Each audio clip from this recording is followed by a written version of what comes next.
Come and let's be silent. Come and share a hug. Come, let's pray together. Come love and be loved. From the blissed out to the turned out. From the pampered to the abused. Welcome, I'm Reverend Tim. It's good to see newcomers and the not so newcomers. And this is the Center for Spiritual Living. Our purpose is to create our mission, I guess, is to connect community to the divine center within, the community as a whole, the individuals in the community, and ourselves. And the vision is that as we do that, we can create a world that really works for everyone. And as you might imagine, that doesn't mean that everyone's going to get their own way, which is the paradox. So how do we create a world that works for everyone in a world in which everyone wants it their way? So welcome. We're starting to play a song that's sort of a meditative piece, and it will be followed by a meditation from Daisy Beth and the opening prayer by Reverend Rebecca. Close our eyes.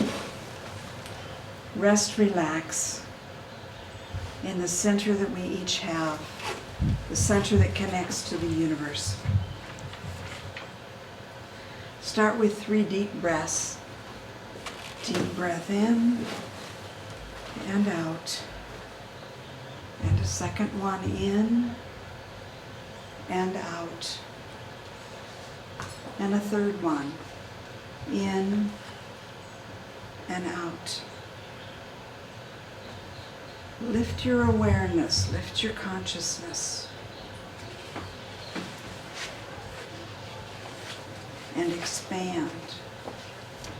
Become a sphere of light. Together we'll be quite a sphere of light. Wider, wider, wider. All the way around the earth. And past the earth into the universe. Powerful, limitless light expanding across the country, oceans, down through the earth, and into the cosmos. Surrender.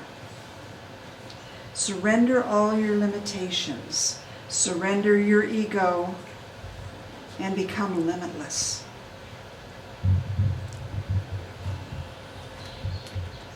Shift into your neutral gear and glide. Shift from human awareness to the non-physical realm.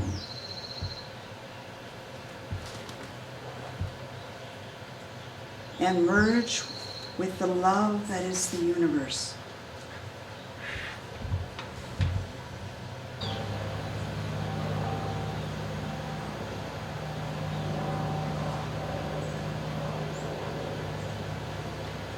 Let's say this prayer together. The light of God surrounds us. The love of God enfolds us. The power of God protects us. And the presence of God watches over us. Wherever we are, God is, and all is well. And so it is. I invite you to unite in the recognition of the one and only power, the creator of the universe, of which we emanated and are a part. I know that each and every one of us here is a point of consciousness in this presence, in this power, willing and able to spread this word of good, to declare the word of truth in all that we see, to see beyond the appearances of the world to the perfect truth of our universal spiritual mind. And I declare that today and every day of this week and of this year and of this month, we are delivering the truth that we know. We are expressing the peace that we want to be, and that we are a light in the presence of darkness, a word of encouragement in the presence of sadness, and a word of truth in the appearance of illness or unhappiness. And we declare this session beautiful, this celebration of life, full of joy, full of wisdom, and we know that we are fed spiritually, and that our hearts go back to the world to give those wonderful good news of who we are. And so it is. So I chose as a topic the song I Did It My Way. Maybe you can play a little bit of it, or try, in the midst of this technological crisis. How many are familiar with this song? Yeah, it's pretty much universal.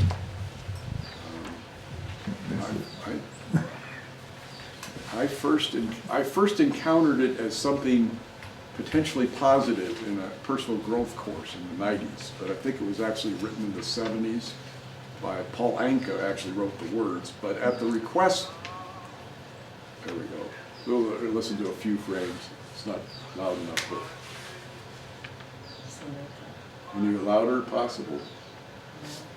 I'm asking her to do miraculous things here. I did it my way.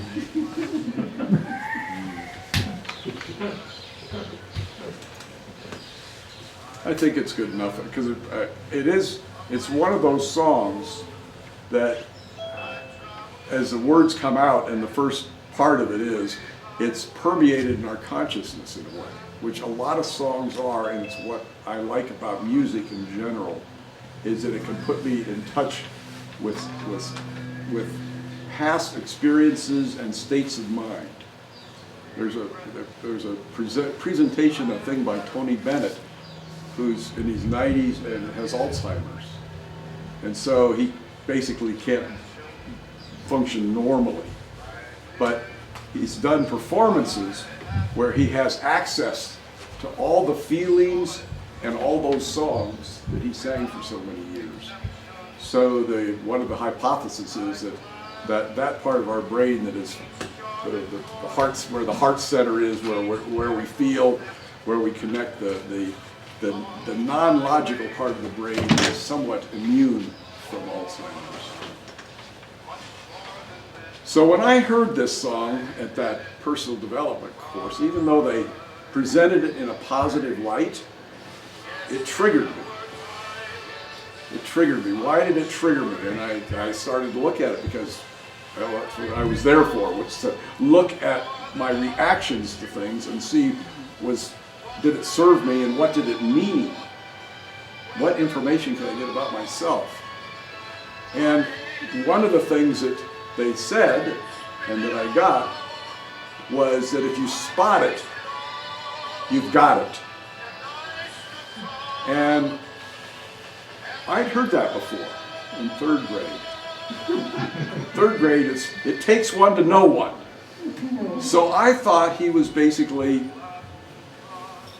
megalomaniac who saw himself and experienced life as though he were the center of the universe, who was a womanizer. I think he ended up with 4 wives and who knows how many girlfriends, affairs that he'd had.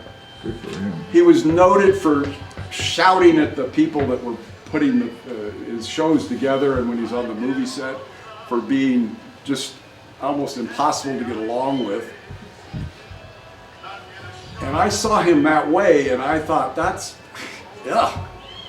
And then I did the mirror thing, and well, yes, I am a megalomaniac who would love to be on a world stage and be seen and approved and patted. And at the same time, what I projected on him is that he's a little guy with an inferiority complex. because I'm a little guy with an inferiority complex. I can never be good enough, right? So that was the beginning of my search of what does it mean, what could it mean to live life my way? And what does that imply? And so I did kind of a life history. And by the way, I don't know anything. I mean, there is the impression, and a lot of our teaching has sort of within it, that here's how things are, and here's the perception, the way of looking at things that will give you the richest experience in life. And I think it's worth trying because I've found that it has been beneficial. But what are you doing? You're not doing it my way at all, dog. You're stealing my audience here by being the sweetheart that wants love and affection. So that's Mimi, in case you didn't get that. She's supposed to be on a walk, but she has a limp, and we're worried about her, so we didn't let her go for the walk. So she has to be the service dog here for all of us. So where was I? Yes. So what I have is, even though like everybody, I have beliefs, and I really like beliefs. I'm really attached to having the answer and knowing how it is. It makes me feel good in some ways. But I found that my main problems in life are my beliefs.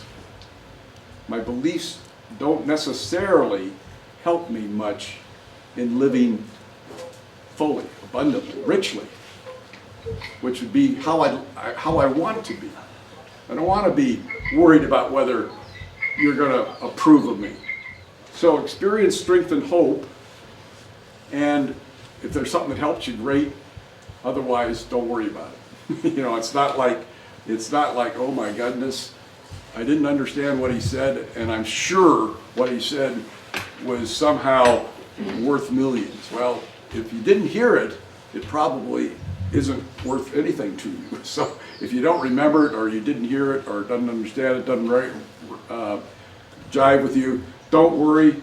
Next time we'll have somebody else speaking. we rotate so you get different perspectives as well as different energies and different ways of doing things. So I started looking at my life, and I realized, first of all, that my first expression, as I imagine it in my mind, of my way, was when I was 2. And I said, no, no, no. Arch does it better than I do. I really like Arch's no, no, no. But it captures that energy of the 2-year-old that at some level, I believe, lives in each of us, certainly in me, and at times that's kind of my reaction to things. It's about at that level. And it's a way of asserting that I'm here and I'm important and I'm going to survive. It's at a stage where I'm totally dependent on everybody around me, especially Mama. If Mama weren't there, I would die. Certainly psychologically, literally. And I didn't know that, but that's where that no comes from. As a kid, 6, 7, 8, 9, yeah, well, Arch said he added a few years, yes. Well, I have some childlike natures, and sometimes I'm frankly childish, that's for sure. But at that point, what I believe we all want, and I first experienced it, is love. And my parents were very caring, but the only way I felt that I was getting love was if I was getting approval. So I started being a very good boy, by and large. Now, I wanted their approval, so I wasn't good when I was out of sight. One of the more nefarious things I did and got caught for was putting a cat in a garbage can. And the neighbor saw it, called Mom, And I was in trouble before I even knew that anybody, you know. So I was not an angel, but I was very eager to have the approval of my parents. And the main thing I had at my disposal was that I was very curious and pretty smart. So I learned stuff. So by age 12, I was having metaphysical discussions, political discussions, all sorts of things. And I loved my mother because she was such a good teacher. She said, it's not polite to discuss religion, nor is it polite to talk politics, and for sure don't talk about sex. And of course, that's all we talked about. Is there anything else worth concern? Not really. Well, there might be, but I haven't found the main topics. In any case, I strove to have knowledge about things and I love to join in adult conversations. And I felt approved, and for me, the approval was kind of a substitute for love, right? I wanted love, but I didn't know that, and I certainly didn't know how to get that, right? So, as an adolescent, it changed. For me then, although I still had if I can get the approval of the teachers, that would be kind of a nice substitute for love. It was to be accepted by my peers. And I had one of these peculiar minds that said, they aren't going to accept me, so I'm not going to have a whole lot to do with them. But I'm sure as heck going to kick their butt on class stuff. I'm going to get the A+. And my name is on the bulletin. They have a board of who was first and second in the school. I went to I'll tell you about that experience later or some other time, but it's certified that I did just that. And it wasn't until my senior year where I had the experience of being drafted by the captain of the wrestling team. They needed somebody who weighed about what I weighed. At that point, I weighed a bit more than I do now, and I had a lot more muscle. But they needed somebody in that spot. And I don't know why I said yes. I guess because I didn't want to turn down. If somebody was being nice to me, I didn't want to turn them down. I'm kind of that. That was part of my. I'd like to be popular, even though I don't do popular things. And I loved it. I was actually pretty good at it. I ended up being second in the conference. And if you knew the conference, that you would be even less impressed. But I felt, not because I was winning more matches than I was losing.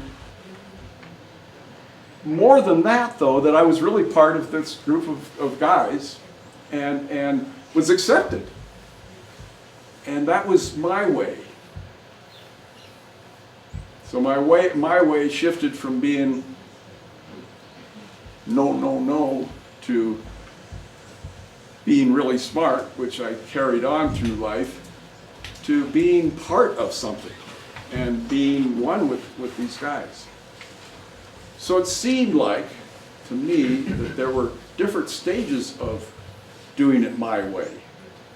And it was a limited way to be in some ways, but on the other hand, it was fulfilling who I was as a human being.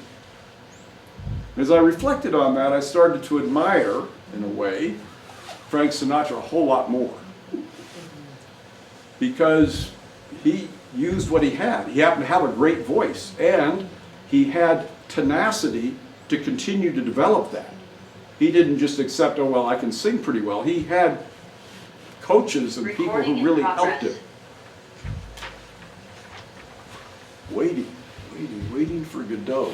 That was a favorite book of mine. Not too many people related, but somehow that kind of said it to me.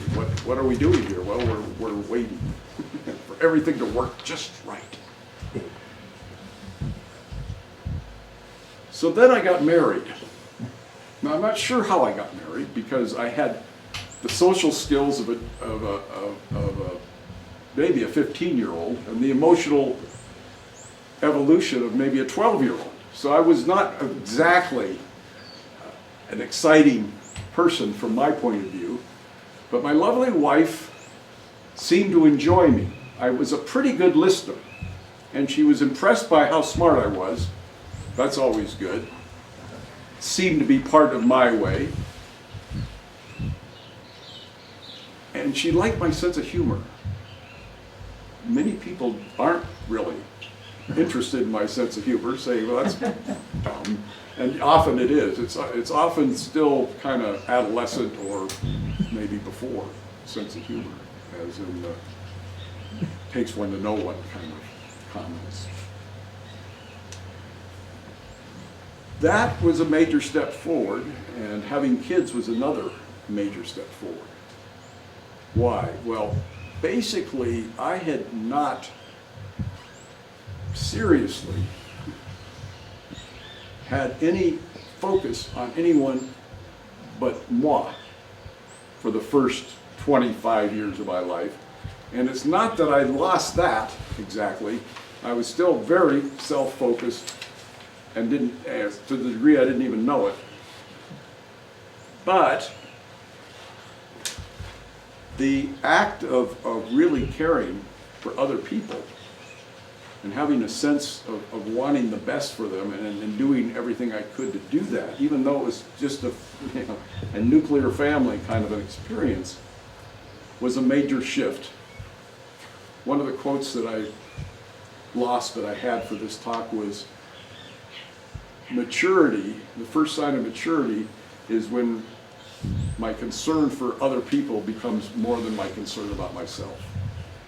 And I think that, as most of you have experienced, that there's a shift in life where the well-being of others and maybe the planet as a whole becomes a bit more important than, you know, am I going to get the award, the applause, or whatever there is to be gotten still.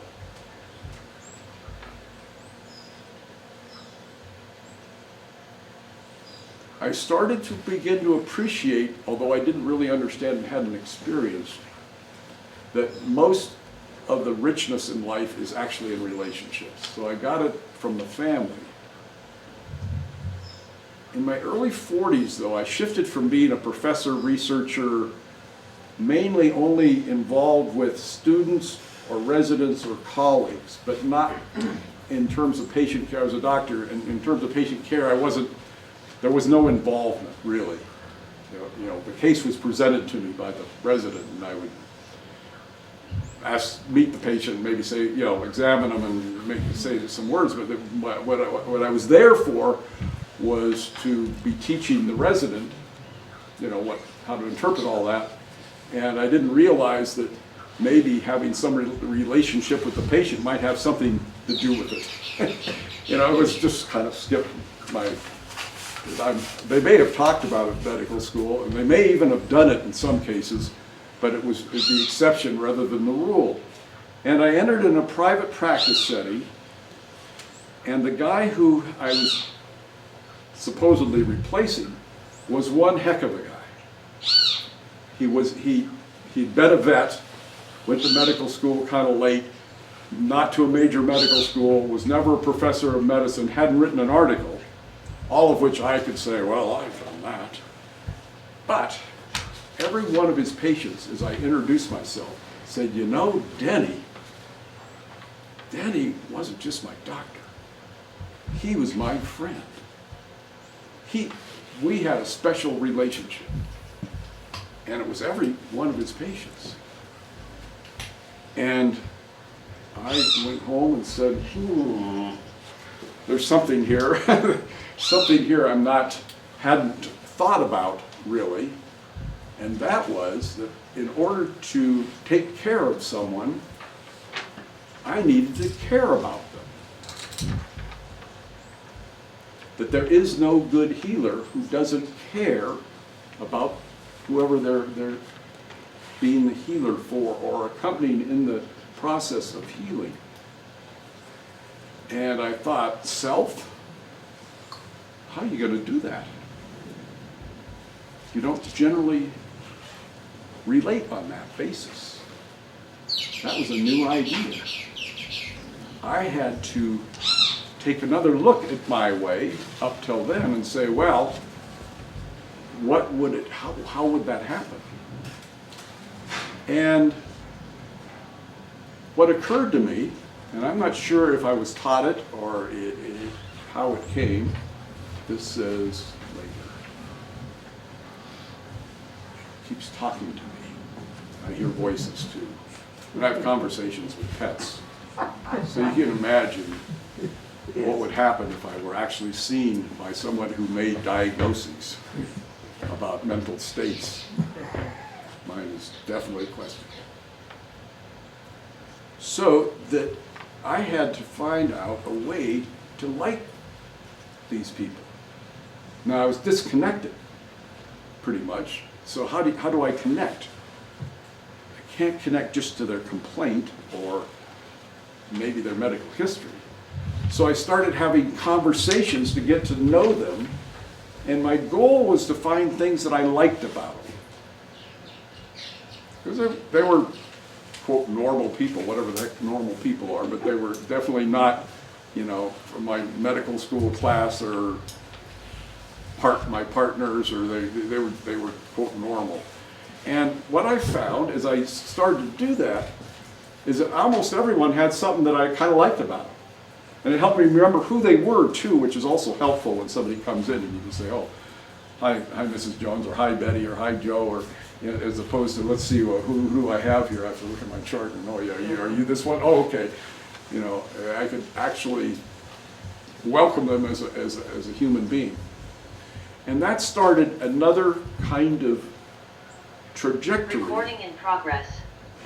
She's still recording, that's very reassuring. It started a trajectory that kind of was different from what I'd been like. And it was still, what I had done had been my way, and it was authentic, and it was the best I could do given the state of consciousness that I was in. But this shifted that.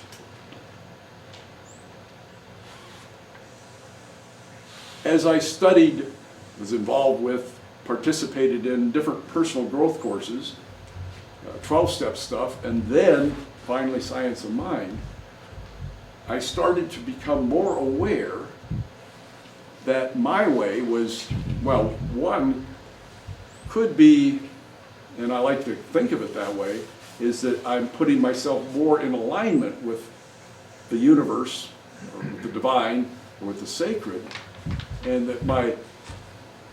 that being in alignment with that is sort of my guide, so that it didn't seem quite my way in the sense of my personality, but it seemed as more on what I now call maybe my higher self, or the soul level, that there was that within me that could become, if I were willing and available, more my way.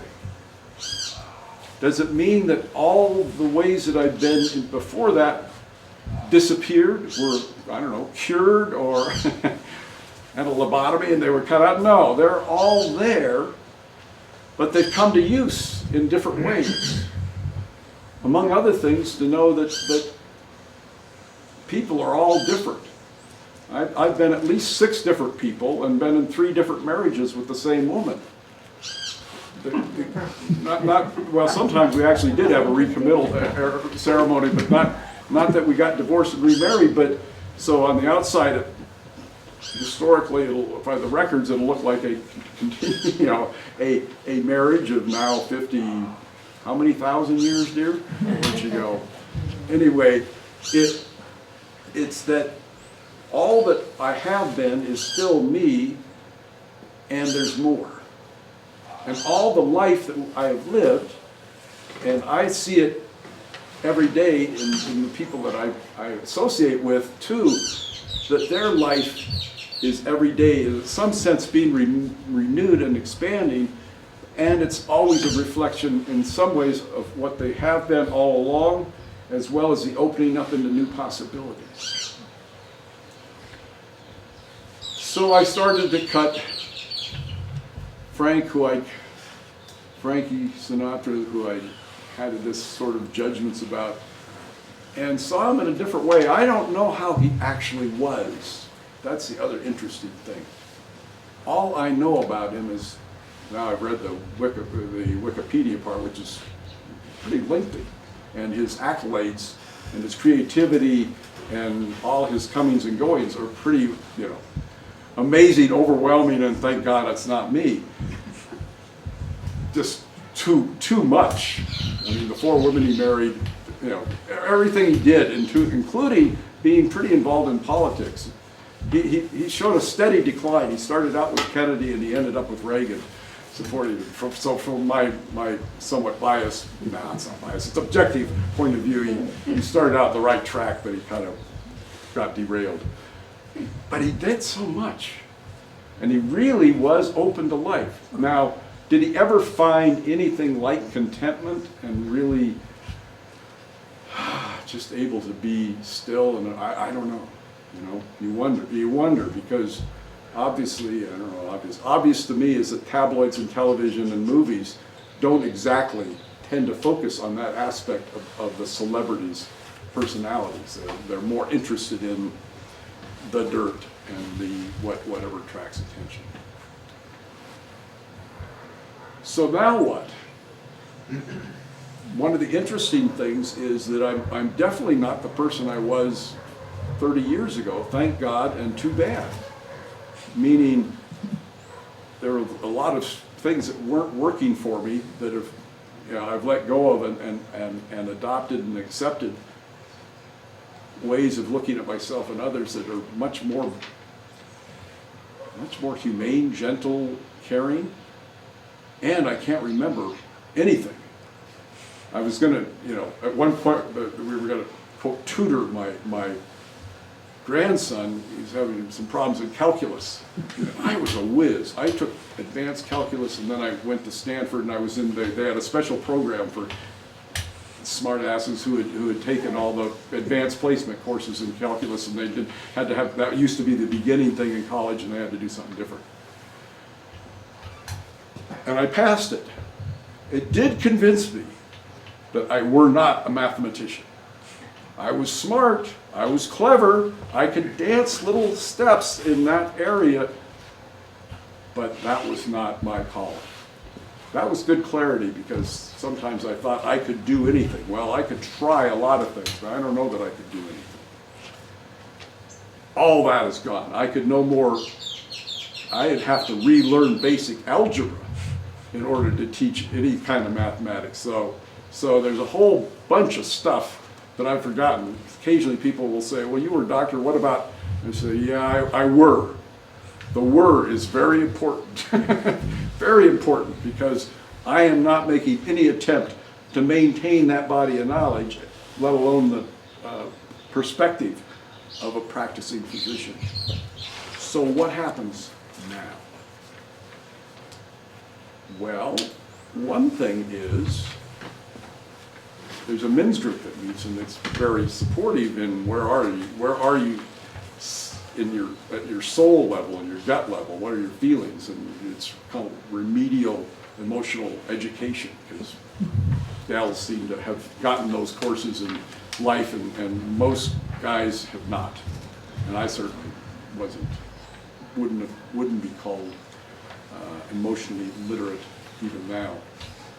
So we did a little, what do we want for the following year kind of thing? What do we want to set as our goals? And the thing that came out was to be kind. I'd like to be a kind old man. If I got to be an old man, I want to be a kind one. And I'd rather not be Mr. Grumps, who's always bitching and moaning and complaining and why are you doing this to me? And I thought, well, that seems like a fairly worthy thing. Henry James said there are three important human lessons. The first is to be kind. The second is to be kind. And the third is to be kind. And I think that's perfect. That's what it's about. And it's a quote I can remember. It's not too long. Great. So last week, I gave a talk at the UU Center about the problem of polarization, and that the way things are coming down is everything is divided into red and blue, or religious, non-religious, and of the right religion versus of the wrong religion. And it also into issues like reproductive rights, gays, issues around distribution of wealth. Distribution of wealth is pretty sensitive when it gets right down to it. Do I really want to give up my Social Security, any amount of it? I mean, I work for that. I deserve it. So there are all these issues that there is actually a kind of like a divide, and it isn't, there are a lot of cracks, but the way that it's been politicalized, it becomes a red and blue thing. And it ends up that none of the individual issues are any longer actually discussed in any way that there's any progress in any sense at all. It's basically, are you on my side? Are you on my side? If you're one of me, great. If you're not, well. And a lot of communication, I've been, I made the mistake of using what little medical knowledge I knew to come out for the vaccine on Facebook, and when it was people who were non-vacciners who were throwing out studies that I, from my technical knowledge, could say, this is not really, you may want to call it science, but it's not a double-blind controlled study, multi-center, that's truly blinded, that has any weight. So, and especially when you use 4 or 5 medications in sequence, which is their recommended thing, how to test that is really, really difficult. To their credit, the people, I quote my side, whatever the vaccine thing, never have not done anything to look at any of these things. So the absence of proof does not prove absence of effectiveness, right? That kind of polarization has attracted me, and how many were open circle this morning?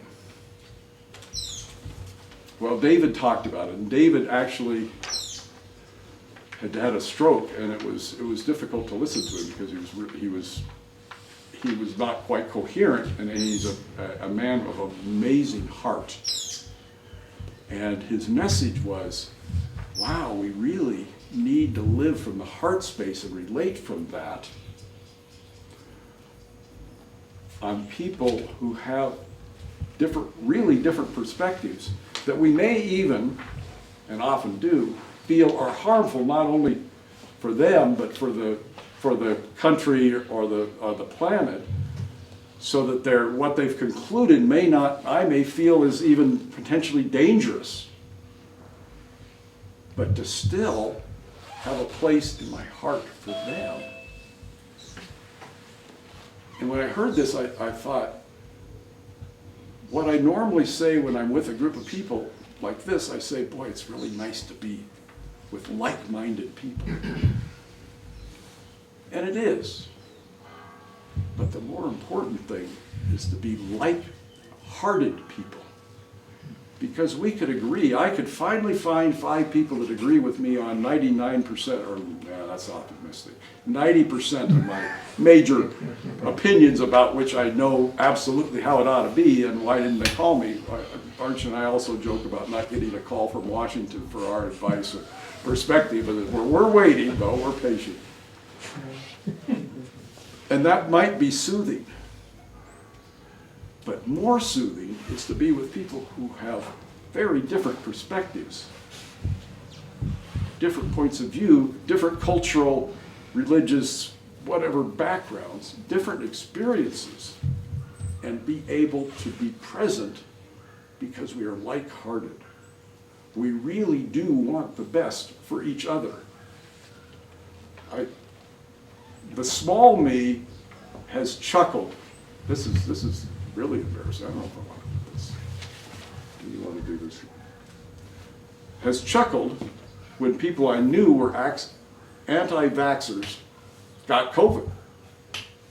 Now that's pretty small, but there was part of me that said, well, see, I told you should get vaccinated, and I look at myself and I say, okay, you're a 2-year-old, you're an 8-year-old, you're an adolescent, you're a, practicing alcoholic. You've been all these things and you can gain that within you. And the total I, have a choice. I can choose to be small and play small and act small. Or I can choose to say, let's live from our hearts and let me really care for and about all of God's creatures. Really, not just as a platitude, but as a way of life. Is that something that's doable? No. That is something that is a path, a process.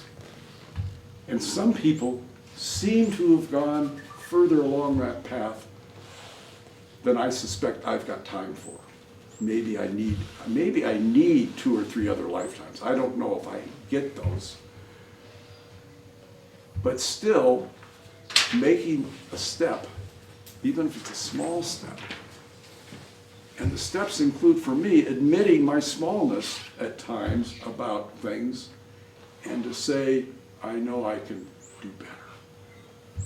So I encourage you to take this in, have your conversation, see where you stand, and hopefully your life will be expanded.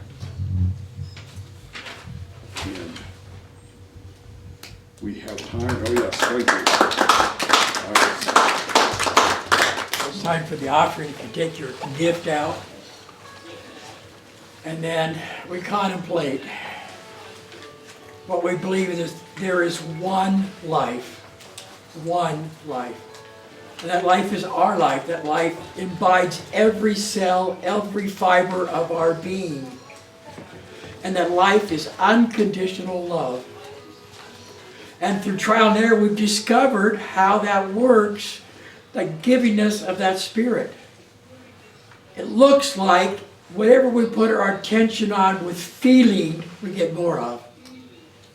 So I invite you to put your attention on your blessings. Everything you have. What you are grateful for. Put your attention on that. And that unjudgmental givingness says, oh, you want more of that? Okay, it's yours. And so we take time each day in gratitude for every breath we take, every step we take, everything that we have, our friends, our family, our loved ones, this place, available to us. Like-minded people, like-hearted people, we give great thanks. So it is.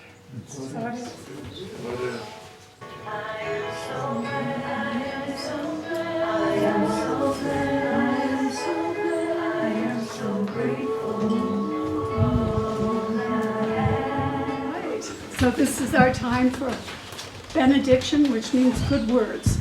So let's just take another deep breath. And just put your hands on your heart. And just know with me that there's one love, one life, God's life, right here in our heart. And we are like-hearted, and we are light-hearted. So I give gratitude for everyone who has shown up tonight, this afternoon, and created this fellowship of Chapala Center for Spiritual Living.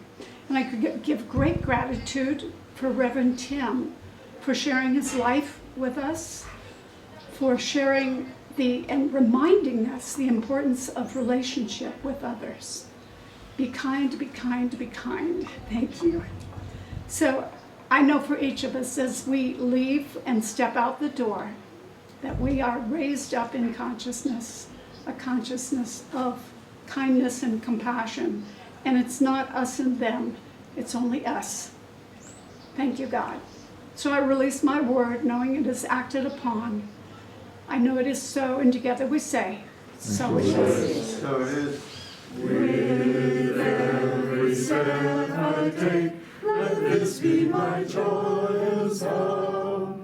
To take each moment and live each moment in peace eternal.